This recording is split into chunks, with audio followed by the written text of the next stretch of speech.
What a hit by Agnos. And Battlefield wins it in overtime.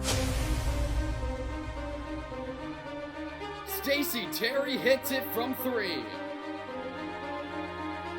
It'll be another Battlefield touchdown. This is the Battlefield Sports Network. Hello everyone and welcome back to the Battlefield Sports Network as we are here in the first week of the 2019-2020 school year. I'm your host Matt Venezia and I am super excited to be back bringing you weekly coverage of what's going on here with Battlefield Athletics. So to get this video started, we will send it over to Logan Cleary as he had a chance to catch up with the cross-country team.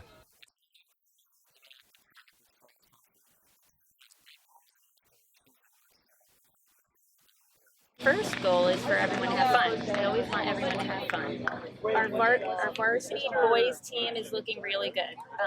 My goal for them is actually to be at states. They'll definitely go to states.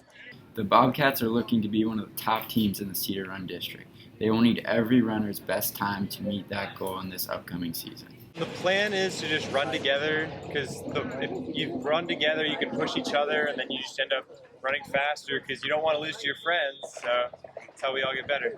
That wraps it up here with cross country, and now we'll send it over to Ian Dinga as he caught up with the field hockey team. Hi, it's Ian Dinga here with the Battlefield field hockey team. The ladies are set to take on the Forest Park Bruins in tonight's season opener. With this new group of girls, they hope to succeed in the upcoming season. With the Bobcats opening up the season tonight, I spoke with Racia Gayoso about what the girls need to focus on in order to come out on top tonight. It's extremely important to make sure that we have good communication with the goalie and make sure that the defenders are working hard all the time. Even the attacks and middies have to make sure that they drop back to make up for any miscommunication. The team is looking to be more offensive than last year. By studying film and learning from their previous mistakes, the Bobcats are looking to be more dangerous this season. We started off as a more defensive team, so we just need to really step up on offense with our communication. And from last year, what we can learn from is just to get some more goals in and some more play in the circle. With a great win of 2-0 against the Bruins, they traveled to Woodbridge and won 2-1 in a stunning overtime finish. That's it from field hockey. Sending it to Matt Venezia with volleyball. This is Matt Venezia bringing you the Battlefield volleyball team. The ladies are set to kick off their season tonight against the Forest Park Bruins. It'll be a fun, exciting time here at Battlefield as this promising program is looking to take the next step for the Bobcats. The ladies got their season rolling last Monday with an inner fire that's been lit all offseason. The Bobcats have been waiting for this moment. We are pumped for this year. You know, we've been hitting the gym every day. We're hitting it harder than last year. We're using that loss from last year as motivation. Every day we're in this gym, we're getting reps, we're making every ball count, and we're just so excited to be back out here. As they welcomed Forest Park to Haymarket, the window for a state championship has officially been opened, and it will last for the next 2 seasons. The emphasis of winning now has been a focus for Battlefield. We know that this is a must-win season and that majority of our team, we're basically all juniors, and that we're not going to have this good of a team every year, that we really need to capitalize on winning states this year. The Bobcats were able to cruise past the Bruins with a 3-0 sweep. Other than a tight back-and-forth second set, the ladies made quick work of Forest Park. The starters did their jobs, including kills from Juliana Quintero and Hillary Adams, as well as a show on defense from Emma Morris and Mara Marther. Here's what player of the game Emma Morris had to say about the team's dominant win to kick off the season. We started off a little slow with our communication, but once that picked up, our passers were getting great dime passes, our setters were setting perfectly, and then our hitters were just killing it. And so once that really got fluidly, everyone was just playing as a team and as one, and that's really what took over our game. The Bobcats didn't stop there.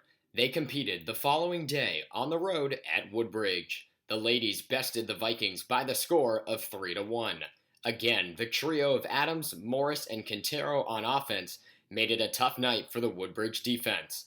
With some key blocks by Hannah Nelson and Mara Marther, the Bobcats improved their record to 2-0. The girls will next play September 9th against Colgan at home. With next week to practice, they will be more than ready to bring it to the Sharks. That's it from volleyball for this week. Let's send it to football practice as Bridie Sheehan caught up with the Bobcats on the practice field ahead of their season opener against Westfield. It's Bridie Sheehan here with the football team on this warm Tuesday. This Friday is a season opener against Westfield. The Bulldogs have always been a challenging team for the Bobcats to go up against, but this year they know that they've made the right adjustments to find success against the Bulldogs. Coach broke down all their film, so we know what they're going to do, and now we just got to perform on Friday. We're practicing every day, trying to go hard, make it as real as possible, so we know what to expect on Friday. Battlefield linebacker Matt Binkowski is already getting Division I offers in his junior year of high school. These offers haven't changed his mindset on bringing his best to the game. I have the same mindset I had even before that, so we're coming in. We're gonna come in just as hard as we would with even if I didn't have an offer or whatever. So we're gonna put in just as much work this week and come hard this Friday. That's it from the practice field here with football. Now onto the golf course where Sajas Gowda caught up with the team. Hey Bobcats, this is Sajas Gowda. I'm here at the range catching up with the Battlefield golf team.